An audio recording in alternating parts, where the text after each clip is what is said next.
इस पल को गुप्त रखो, क्योंकि जो होने वाला है उसे समझ पाना केवल बुद्धि की बात नहीं है। यह मेरी कृपा है, यह लीला है, और लीला को तर्क से नहीं श्रद्धा से समझा जाता है। तुम यहाँ यूं ही नहीं आए, मैंने तुम्हें बुलाया है। यह संदेश तुम्हें मैंने भेजा है, क्योंकि अब समय है परिवर्तन का। तुम्हारी आत्मा पुकार रही थी और मैंने तुम्हारी पुकार सुन ली।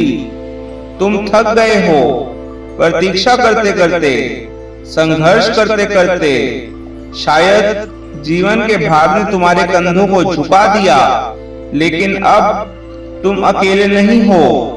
तुम्हारे मन में कई बार आया होगा, हे कृष्ण कोई संकेत दो, और आज वह संकेत तुम्हारे सामने है। अब से जो घटेगा वह मेरी इच्छा से होगा। गीता में मैंने कहा है, जो मुझ में अनन्य भक्ति रखते हैं उनके योगक्षेम का दायित्व मैं लेता हूँ। जो चाहिए वह देना और जो है उसकी रक्षा करना। अध्याय 9 श्लोक 22। तो अब तुम निश्चिंत रहो, ये प्रार्थना तुम्हें बुला रही है। यह एक सीक्रेट संवाद है मेरे और तुम्हारे बीच।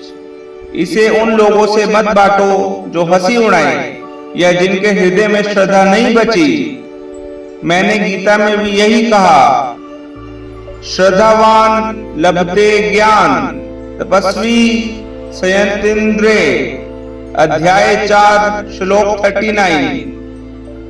श्रद्धावान ही ज्ञान प्राप्त करता है और संयमी ही उसे धारण कर सकता है। आज तुम्हें जो भक्ति दी जा रही है वो अब तक छिपी थी। अब वो द्वार खुलेंगे जो बंद थे।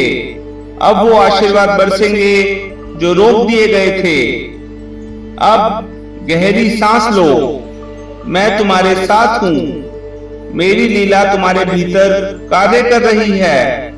तुमने बहुत प्रयास किए, स्वयं सब संभालने की कोशिश की, मन का बोझ उठाया, हार का भय, अपमान और डर अपने हृदय में बांध लिया। लेकिन अब मुझे सौंप दो। तुम कहो, हे कृष्ण, मैं अब अपना भय, अपनी चिंता और अपने विकार तुझ में समर्पित करता हूँ। गीता में मैंने स्पष्ट कहा, अपने सारे कर्म, भ्रम, संदेह और कर्तृत्व मेरे चरणों में समर्पित कर दो। मैं तुम्हें समस्त पापों से मुक्त कर दूंगा। शोक मत करो। अध्याय 18 श्लोक 66। अब मैं तुम्हारे जीवन में नई ऊर्जा प्रवाहित कर रहा हूँ। धन नहीं, धन्य तत्व दे रहा हूँ। शांति दे रहा हूँ जो सिक्कों से नहीं खरीदी जाती। विवेक दे रहा हूँ ताकि जब तुम्हें अधिक मिले तो तुम बांट सको, सेवा कर सको और जान सको कि यही सच्चा आभार है। अब मैं आदेश देता हूँ कि जो भी कमी की भावना थी वो निकल जाए। जो भी धन को लेकर अपराध बोध था वो दूर हो। जो भी नकारात्मक विचार थे, मैं योग्य नहीं, मैं नहीं कर सकता, मेरे पास कुछ नहीं है, उन्हें अब श्रद्धा, साहस और समर्पण से बदल दो।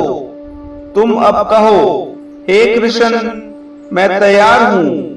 तुम्हारे जीवन में अब धन, अवसर, नए मार्ग चमत्कारी रूप से आएंगे। जो असंभव था वह अब संभव होगा। जो अटका था वह अब बहेगा। जहाँ सूखा था वहाँ अब जीवन की सरिता बहेगी। तुम्हारे जीवन में अब मेरी कृपा की वाणी गूंजेगी। तुम्हारे परिवार को अब वो ऊर्जा महसूस होगी। स्वर्ग के दरवाजे अब खुल चुके हैं। फल का समय अब आ गया है।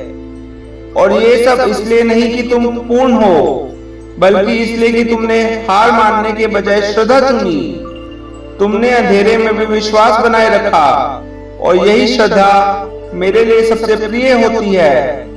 गीता में मैंने कहा है, ना में भक्ति प्रणशक्ति, अध्याय 9 श्लोक 31, मेरा भक्त कभी विनाश को प्राप्त नहीं होता।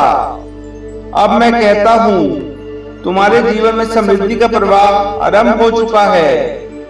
जो बाधाएं थी अब वे मिट जाएंगी, जो रास्ते रुके थे अब खुल जाएंगे, जो तुम्हारा था वह अब तुम्हारे पास लौट आएगा। अब तुम गहरी सांस लो, महसूस करो कुछ आरंभ हो चुका है।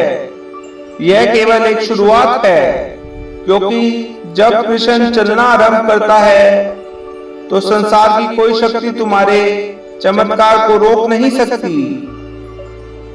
हरि ओम। कमेंट में अबंडेंस लिख दें। इस वीडियो को लाइक कर दें।